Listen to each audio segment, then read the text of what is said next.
Health talk में आपका स्वागत है। आज का हमारा विषय है विटामिन डी की कमी, लक्षण, कारण व उपचार। कुछ दिनों पहले मेरे एक फ्रेंड को एड़ियों में दर्द की शिकायत हुई। जब डॉक्टर को दिखाया तो पता चला कि उसके अंदर विटामिन डी की कमी है, जिस कारण से उसे दर्द हो रहा है। फ्रेंड्स, ये एक चिंता की बात है कि जो हेल्थ प्रॉब्लम्स पहले ओल्ड एज में जाकर होती थी वो आजकल युवाओं को होने लगी हैं, और इसकी जिम्मेदार बहुत हद तक हमारी बदली हुई लाइफस्टाइल है। विटामिन डी की कमी और उससे जुड़ी समस्याएं भी हमारे एसी कल्चर और आरामदायक जिंदगी का एक साइड इफेक्ट है। आइए आज हम विटामिन डी की कमी के लक्षण, कारण व उपचार के बारे में विस्तार से जानते हैं। क्या होता है विटामिन डी? विटामिन डी शरीर में पाया जाने वाला एक बेहद महत्वपूर्ण विटामिन है। Vitamin D fat soluble pro hormone का एक समूह होता है जो शरीर को कैल्शियम, आयरन, मैग्नीशियम, फॉस्फेट और जिंक को अब्सॉर्ब करने में मदद करता है। सनशाइन विटामिन के नाम से जाना जाने वाला विटामिन डी शरीर द्वारा तब प्रोड्यूस होता है जब हमारी त्वचा सूर्य के प्रकाश के संपर्क में आती है। ये प्राकृतिक रूप से कुछ खाने पीने की चीजों में भी पाया जाता है। विटामिन डी मुख्यतः दो प्रकार के होते हैं। विटामिन D2 अल्गोकैल्सिफल जो पौधों द्वारा निर्मित होता है। विटामिन D3 कोलेकैल्सिफल जो सूर्य की रोशनी के हमारी त्वचा से संपर्क में आने पर निर्मित होता है। कुछ एनिमल सोर्सेज द्वारा भी ये प्राप्त किया जा सकता है। विटामिन डी की कमी के लक्षण: हड्डियों में दर्द, मांसपेशियों मसल्स में कमजोरी, बिना अधिक मेहनत किए थकान होना, दिन में जरूरत से ज्यादा नींद आना, आप डिप्रेस्ड फील करते हैं। वैज्ञानिकों ने एक अध्ययन में पाया कि जिन लोगों में विटामिन डी की कमी थी उनमें स्वस्थ लोगों की अपेक्षा अवसादग्रस्त होने की संभावना 11 गुना तक होती है। इसलिए अगर आप डिप्रेस्ड हैं तो हो सकता है आपके अंदर विटामिन डी की कमी हो सकती है। सर से पसीना आना, ये कुछ अजीब लग सकता है लेकिन बाकी शरीर की तुलना में सर से अधिक पसीना आना विटामिन डी की कमी का संकेत हो सकता है। कई बार डॉक्टर बच्चों में विटामिन डी की कमी का पता लगाने के इस लक्षण को जांचते हैं।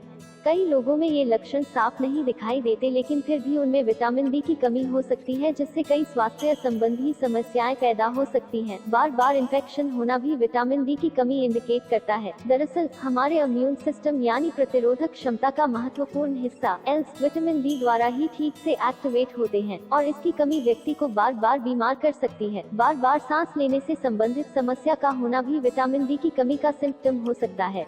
खून में विटामिन डी की कमी से ये हेल्थ प्रॉब्लम्स हो सकती हैं। विटामिन डी हड्डियों की मजबूती के लिए जरूरी है क्योंकि ये खाने में मौजूद कैल्शियम को प्रयोग करने में शरीर की मदद करता है। विटामिन डी की कमी से रिकेट्स की बीमारी हो सकती है। ये एक ऐसी बीमारी है जिसमें बोन टिश्यू ठीक से मिनरलाइज नहीं होते, जिसके वजह से हड्डियां नर्म हो जाती हैं और बॉडी का शेप बिगड़ जाता है। लेकिन ताज़ा रिसर्च के मुताबिक विटामिन डी और भी बहुत सी हेल्थ प्रॉब्लम्स से बचने में महत्वपूर्ण भूमिका निभाता है। रिकेट्स बाल वक्र, इस बीमारी में विटामिन डी की कमी के कारण बच्चों के पैर सीधे ना होकर आग शेप में मुड़ जाते हैं। हड्डियों में दर्द जो शरीर के किसी भी हिस्से में हो सकता है। कार्डियोवास्कुलर डिजीज की वजह से मृत्यु की संभावना बढ़ जाती है। वृद्ध लोगों में कॉग्निटिव इम्पेयरमेंट की समस्या, trouble remembering, learning new things, concentrating और making decisions that affect their everyday life हो सकती है, जिसमें कुछ याद रखने, नई चीजें सीखने इत्यादि में समस्या पैदा हो जाती है। बच्चों में सीवियर अस्थमा, कैंसर। रिसर्च दिखाती है कि विटामिन डी की सही मात्रा इन बीमारियों से आपको बचा सकती है।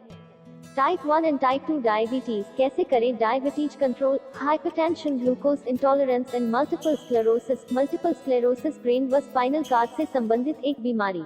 विटामिन डी की कमी के कारण: यदि आप भूख से बहुत अधिक बचते हैं, दूध पीना आपको पसंद नहीं और साथ ही आप वेजिटेरियन भी हैं, तो हो सकता है आपके अंदर विटामिन डी की कमी हो या निकट भविष्य में हो जाए। आइए हम विटामिन डी की कमी के कारणों को समझते हैं। विटामिन डी का कम मात्रा में सेवन जो स्ट्रिक्ट वीगन डाइट लेने से हो सकता है, क्योंकि विटामिन डी प्राकृतिक रूप से ज्यादातर नॉन वेज चीजों में पाया जाता है। फॉर एग्जाम्पल, मछलियों में, बीफ लिवर में और एग योक्स में। धूप में बहुत कम निकलना, जैसा कि हम बता चुके हैं, विटामिन डी तब बनता है जब आपकी स्किन सनलाइट से कांटेक्ट में आती है। इसलिए अगर आप हमेशा घर में ही रहते हैं, ऐसी जगहों पर रहते हैं जहां धूप कम आती है या हमेशा धूप से बचकर रहते हैं, तो आपके अंदर विटामिन डी की कमी हो सकती है।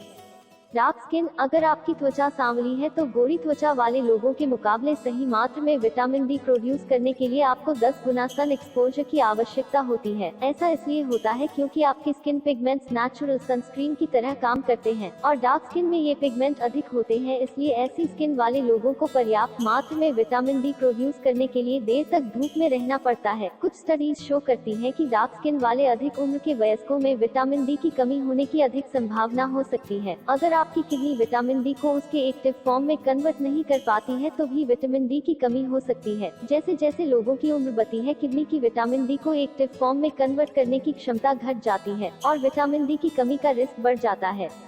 यदि आपका डाइजेस्टिव ट्रैक्ट विटामिन डी ठीक से अब्सॉर्ब नहीं करता है तो भी विटामिन डी की कमी हो सकती है। कुछ बीमारियां जैसे कि Crohn's disease, cystic fibrosis and coeliac disease भी इंटेस्टाइन की खाने से विटामिन डी ग्रहण करने की क्षमता घटा सकती है। मोटापा भी विटामिन डी की कमी का कारण हो सकता है। मोटापे की वजह से फैट सेल्स ब्लड से विटामिन डी एक्सट्रैक्ट कर लेते हैं, जिससे ब्लड सर्कुलेशन में इसकी कमी हो जाती है। जिन लोगों का BMI 30 से अधिक होता है, उन लोगों में अक्सर विटामिन डी की कमी पाई जाती है। 50 साल से ऊपर की उम्र, जैसे जैसे उम्र बढ़ती है, त्वचा की सूरज की रोशनी के साथ मिलकर विटामिन डी पैदा करने की क्षमता घटती जाती है। साथ ही किडनी की विटामिन डी को शरीर के उपयोग हेतु कन्वर्ट करने की क्षमता भी घट जाती है। इसलिए ओल्डर एडल्ट्स में विटामिन डी की कमी हो सकी है। क्रोनिक किडनी डिजीज से ग्रस्त लोगों में भी विटामिन डी की कमी हो सकती है। ट्यूबरकुलोसिस, टीबी के मरीजों में विटामिन डी की कमी पाई जाती है। विटामिन डी की कमी का पता लगाने के लिए doctor 25H hydroxy vitamin D blood test suggest करते हैं। विटामिन डी की कितनी मात्रा कम या अधिक है, इसको लेकर अमेरिकी संस्थाओं इंस्टीट्यूट ऑफ मेडिसिन IOM और एंडोक्राइन सोसाइटी के अलग अलग मत हैं। विटामिन डी की कमी का इलाज। विटामिन डी की डेफिशिएंसी दूर करने से पहले ये जानना जरूरी है कि हमारे शरीर को प्रतिदिन विटामिन डी की कितनी आवश्यकता होती है। इसे भी लेकर इंस्टीट्यूट ऑफ मेडिसिन IOM और एंडोक्राइन सोसाइटी के अलग अलग मत हैं। विटामिन डी की कमी का उपचार। विटामिन डी नीड्स फुलफिल करने के 3 तरीके हैं। पहला तरीका, सूरज की रोशनी में समय बिताकर सूरज से निकलने वाली अल्ट्रावायलेट बी रेज हमारी त्वचा से मिलकर विटामिन डी प्रोड्यूस करती हैं। इसलिए अगर हम अपनी दैनिक दिनचर्या में कुछ वक्त सूरज की किरणों के बीच रहकर बिताएं तो विटामिन डी की कमी आसानी से और प्राकृतिक तरीके से दूर हो सकती है। विटामिन डी के लिए कितनी देर तक धूप में रहना चाहिए? काले लोगों की अपेक्षा गोरे लोगों को कम देर धूप में रहना पड़ता है। जहां फेयर स्किन पर्सन का बिना सनस्क्रीन के 10-15 मिनट में काम चल जाता है, वहीं काले लोगों को 1 घंटे तक धूप में रहना पड़ सकता है। इस बात का ध्यान रखें कि जाड़े की अपेक्षा गर्मियों में आसानी से और अधिक मात्रा में विटामिन डी का उत्पादन होता है, यानी गर्मियों की अपेक्षा आपको जाड़े में अधिक समय धूप में बिताना चाहिए। विटामिन डी लेने के लिए किस तरह के कपड़े पहने? ऐसे वस्त्र पहने जिसमें शरीर का अधिक से अधिक हिस्सा डायरेक्टली सन रेज के कांटेक्ट में आ सके।